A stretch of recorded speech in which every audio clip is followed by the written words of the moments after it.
Animal Crossing New Horizons is a game all about kicking back, hanging with your friends, and exploring this new island that you decided to, for some reason, make your home on. And it couldn't have come at a better time. The series is also known for having plenty of extra features and ways of getting things done.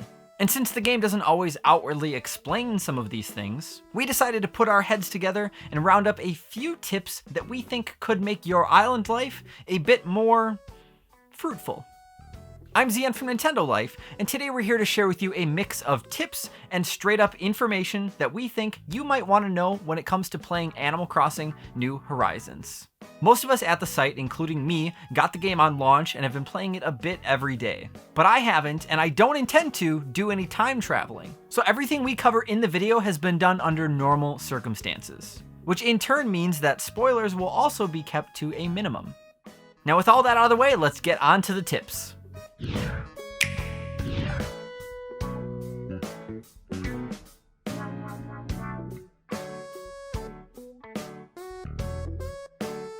In previous Animal Crossing games, eating a piece of fruit was just something novel to do.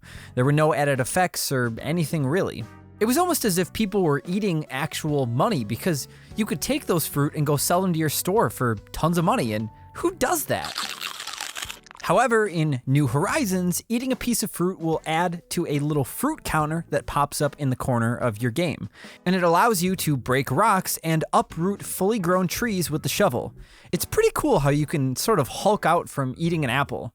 And if you happen to eat a piece of fruit on accident and don't want this power, the only way we found to remove the ability is to either dig up a tree and replant it, break a rock, or if you have a toilet, you can just take a poop.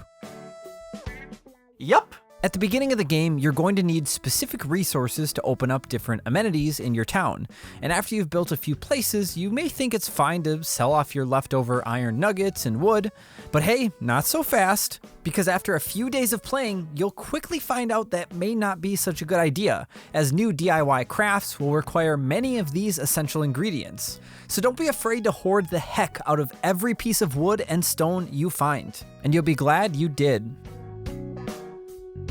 Shaking trees has been a key feature of the Animal Crossing series since it got its start back in 2001. A key feature? And over the years, it hasn't really evolved too much beyond for gathering fruit, nabbing the occasional bells that are sometimes stuck in trees, or getting lucky and finding a piece of furniture. But now in New Horizons, you can shake trees to also gather tree branches, which are used to craft a number of essential items. The cool part though is that these trees are an infinite resource for branches. You can keep shaking and they'll keep falling.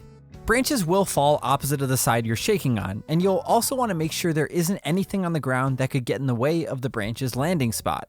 It's a good idea to pluck weeds and keep flowers away from trees if you're planning to shake them often. And speaking of shaking trees, a hornet nest can still fall out of a tree, whether you're shaking it or whacking it with an axe. But these hornets aren't as bad as you may remember. They seem to be a bit slower this time around, which can give you more time to make an escape. Personally, before I start harvesting wood from trees, I usually go around and shake all of them while holding a net. And if a nest falls out, if I'm positioned properly, I can usually catch it the instant it falls. Now this next one isn't the craziest thing, but you weren't able to do it in previous games, so I thought it'd be worth mentioning, and many of you probably already know, but you can now store fish and insects on the ground outside or even on the beach if you want, and you can even store them in the extra storage that's located inside your home. I know many of you online, including myself, have been storing fish and bugs all outside on the beach or in front of the museum as we're waiting for it to be built, and it's ridiculous seeing all these photos. I absolutely love it. Veterans of the Animal Crossing series will be familiar with this next one, but you know that glowing spot on the ground that you see every so often in your town? Well, you can dig it up with a shovel and you'll find 1,000 bells. But did you know you can actually take those same bells and bury them back in the ground, and then a little sprout will start to grow?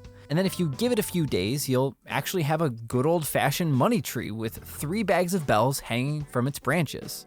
Each bag will match the original amount of bells you first plant. So if you bury 10,000 bells, you'll end up with 30,000 bells from the tree.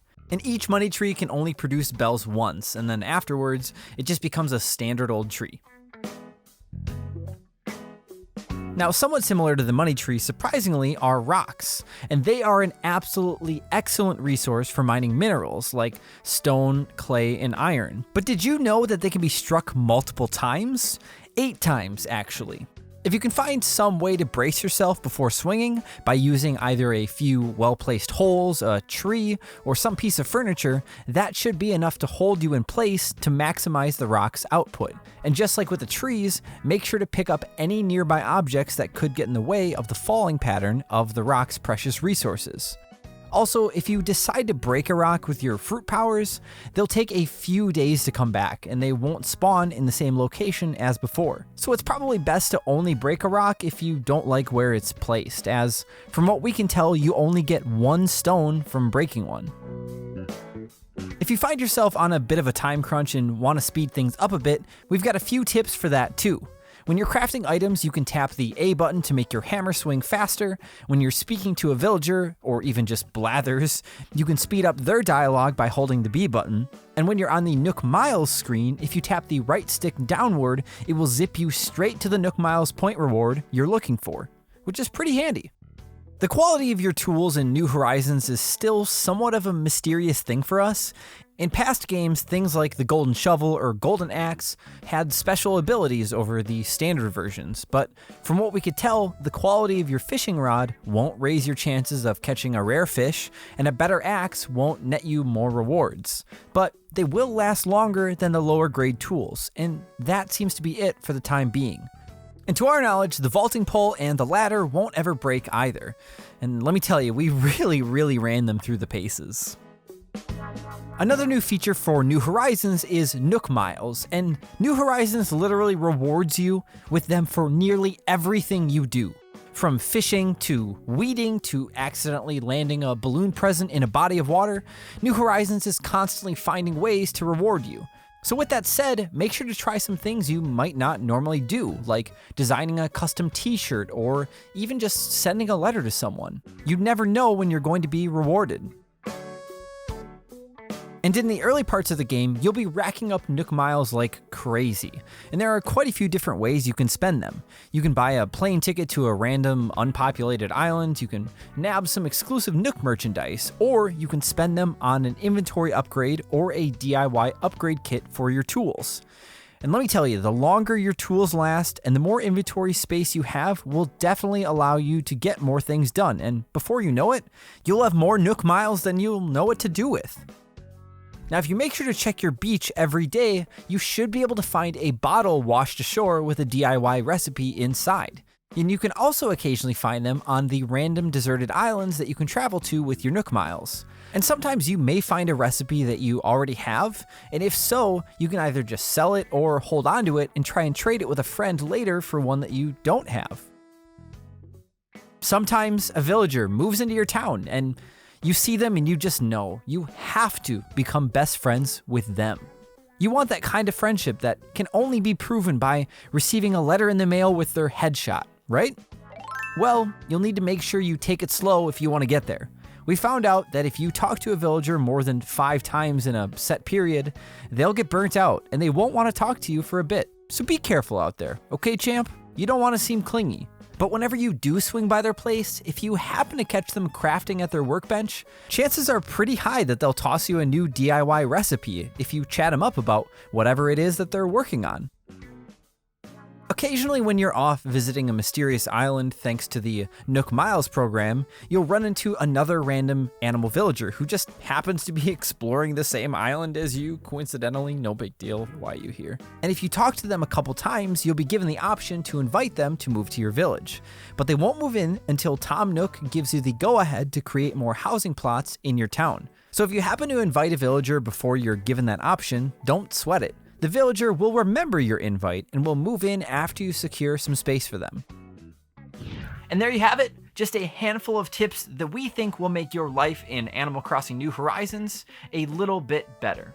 Feel free to let us know in the comments down below if you found any of these tips useful, and let us know if you've got any other tips up your sleeve that you think others might want to know. And as always, if you enjoyed this video and you want to see more content like this, then why don't you pull out your shovel and strike that subscribe button 8 times, and then ring that notification bell to be notified whenever we release new videos.